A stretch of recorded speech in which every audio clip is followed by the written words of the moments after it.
महादेव, जो व्यक्ति पथभ्रष्ट हो जाए, जैसे मदिरा के नशे में पड़ गया, कहीं जुए में पड़ गया, कहीं मांसाहार में पड़ गया, कहीं व्यसन में पड़ गया, कहीं गलत काम में अगर कोई जा रहा है, तो श्रंभेश्वर महादेव के नाम से काली तिल भगवान शिव को समर्पित करी जाती है।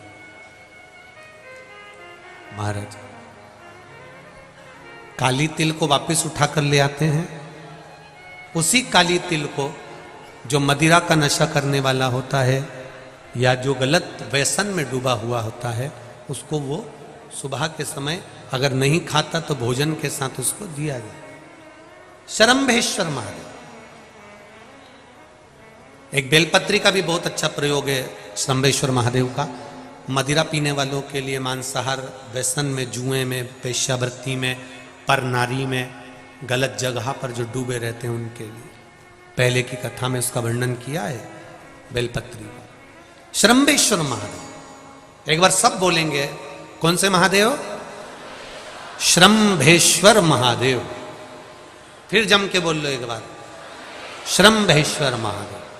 जब हमारे घर में क्रोध बढ़ता है या कोई गलत कार्य में जाने लगता है तो श्रंभेश्वर महादेव का हमें शरणागति लेना चाहिए। श्रंभेश्वर महादेव का पूजन करना चालू कर देना चाहिए।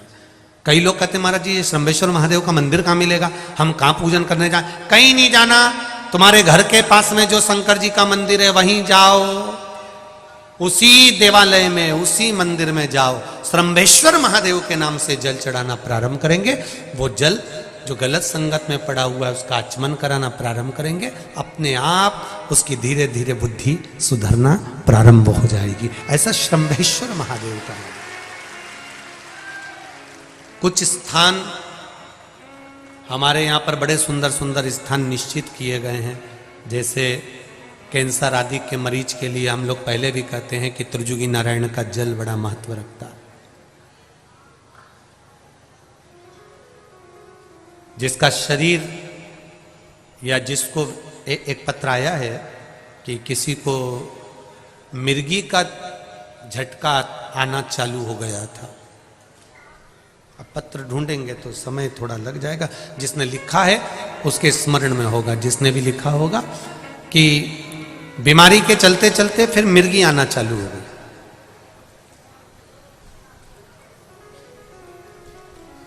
जिसने भी लिखा है वो दोनों हाथ एक बार हिला देना। जिसके लिए भी लिखा हुआ वो इतना ध्यान नहीं आ रहा। तो उनको मिर्गी का झटका आना प्रारंभ हुआ। अब मिर्गी का झटका आना प्रारंभ हुआ, कई महीने निकल गए, मिर्गी के झटके बंद नहीं हो रहे। तब उन्होंने पत्र में लिखा है कि श्रंभेश्वर महादेव का आपने जो वर्णन करा था 31 बेलपत्र वाला, गुरुजी हमने वो 31 बेलपत्र वाला प्रयोग करना प्रारंभ करा। और उन्होंने पत्र में लिखा है कि मिर्गी के झटके भी बाबा की कृपा से ठीक हो गए हैं। अब कोई झटके उनको आ नहीं। श्रंभेश्वर महादेव का जो वर्णन है, श्रंभेश्वर महादेव का जो गुणगान है, ये कोई साधारण नहीं है। शिव महापुराण में भागवत के प्रहलाद चरित्र को लाकर रखा गया है केवल श्रंभेश्वर महादेव के प्रागट्य के लिए। ऐसा श्रंभेश्वर महादेव का गुणगान।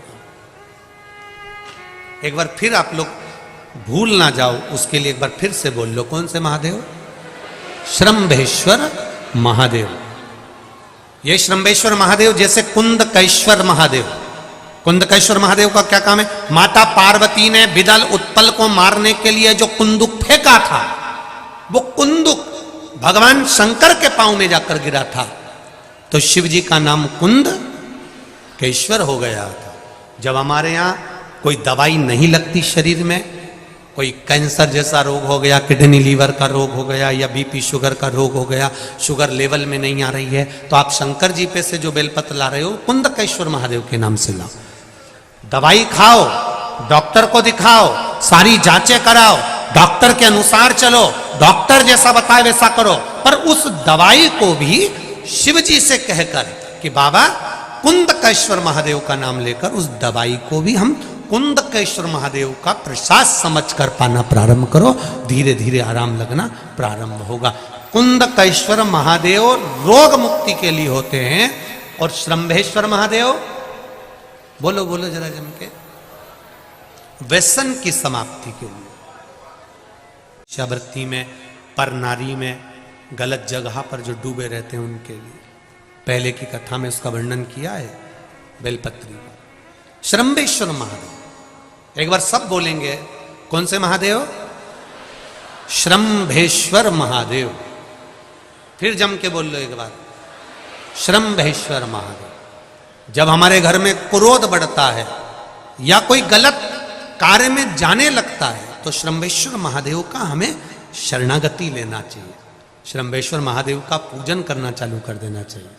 कई लोग कहते महाराज जी ये श्रंभेश्वर महादेव का मंदिर कहाँ मिलेगा, हम कहाँ पूजन करने जाए? कहीं नहीं जाना, तुम्हारे घर के पास में जो शंकर जी का मंदिर है वहीं जाओ, उसी देवालय में, उसी मंदिर में जाओ, श्रंभेश्वर महादेव के नाम से जल चढ़ाना प्रारंभ करेंगे।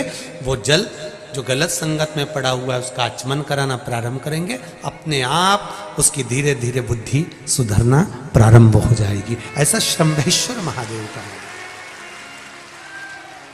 कुछ स्थान हमारे यहाँ पर बड़े सुंदर सुंदर स्थान निश्चित किए गए हैं, जैसे कैंसर आदि के मरीज के लिए हम लोग पहले भी कहते हैं कि त्रिजुगी नारायण का जल बड़ा महत्व रखता है। जिसका शरीर या जिसको एक पत्र आया है कि किसी को मिर्गी का झटका आना चालू हो गया था। अब पत्र ढूंढेंगे तो समय थोड़ा लग जाएगा, जिसने लिखा है उसके स्मरण में होगा। जिसने भी लिखा होगा कि बीमारी के चलते चलते फिर मिर्गी आना चालू हो गई,